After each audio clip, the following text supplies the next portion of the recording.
You indicated that going into Iraq before the UN Inspector Generals had completed their job was a fatal flaw.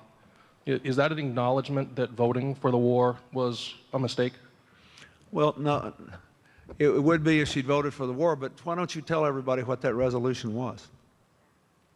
What did that resolution she voted for say? I've been doing this for a year now, and I can't find anybody who can tell me what it said. And by the way, who wrote it? Who co-sponsored the resolution that is the so-called Iraq War resolution? Anybody know? What did it say and who wrote it? Anybody know? Go ahead. What did it say?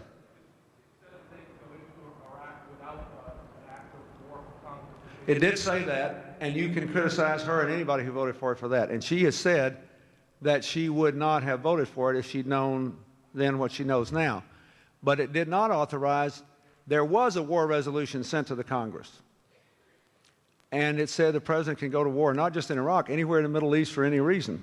And the Senate rejected it. They wrote a resolution that authorized the president to go to war in Iraq if the diplomatic efforts failed, that is, if the inspections failed. The then National Security Advisor, now Secretary of State, Condi Rice, gave personal assurances to the members of the Senate that there would not be an attack unless the inspections failed.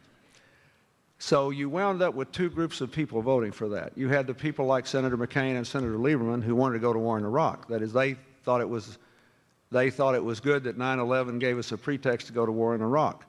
Then you had another group of senators who just wanted to know what happened after Saddam kicked the inspectors out. You remember, let me go back. Saddam Hussein kicked the inspectors out in '98.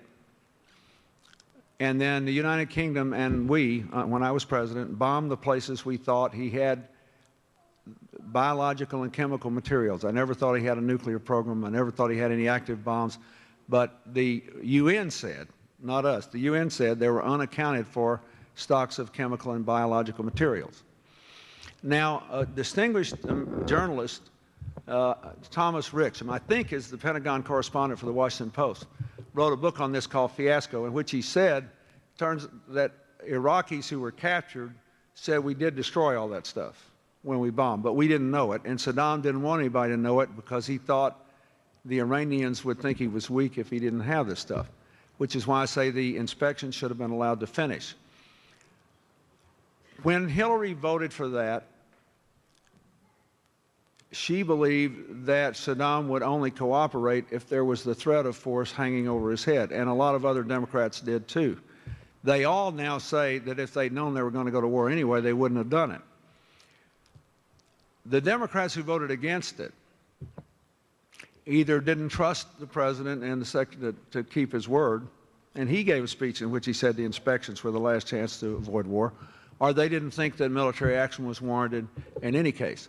I just say she has said repeatedly she would not have voted for it, but I think the policy of coerced inspections is not one we want to give up for the future, because some future president might level with you and actually be telling you the truth, that we need some consequence.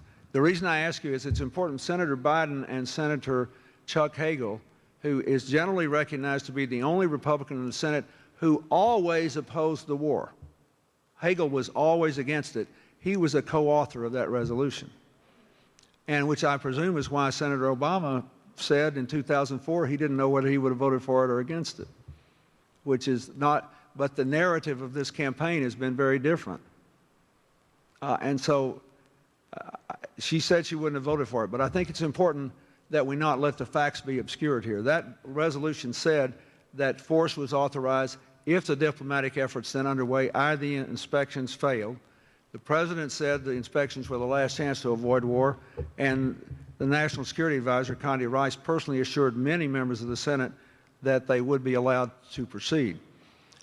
Hagel gave an interview on this in GQ magazine, actually, in which he basically said that they had already asserted they had the authority to go to war, and from his point of view, he regretted that he had presented the resolution because he felt like he'd been misled, but they probably went to war in spite of it, not because of it, since the inspections were never allowed to be finished. And I know Hans Blix, the chief weapons inspector for the UN, I know he feels that way. He feels that he was personally abused and misled that he thought he would be able to finish that job. And, I personally think it diverted our attention from Afghanistan, the hunt for the al-Qaeda leaders, alienated a lot of the world. Now we are where we are now, and I think most of our Democratic senators, and I think our candidates have more or less voted the same way on Iraq since they've been voting on this, because everybody wants it to work as well as it can be. But it's time for us to get out of there. That's the most important thing. We cannot make any meaningful contribution, in my opinion, by continuing to be involved in the military conflict. And that's Hillary's position, is that if there is no operable plan, which she's been asking for months, to withdraw our troops, she will, on her first day in office, instruct the Pentagon to present one that enables us to begin withdrawing troops within 60 days after that and get out of the military conflict, because it's just allowing the Iraqi political forces now to kick the can down the road in terms of making the political compromises they have to make.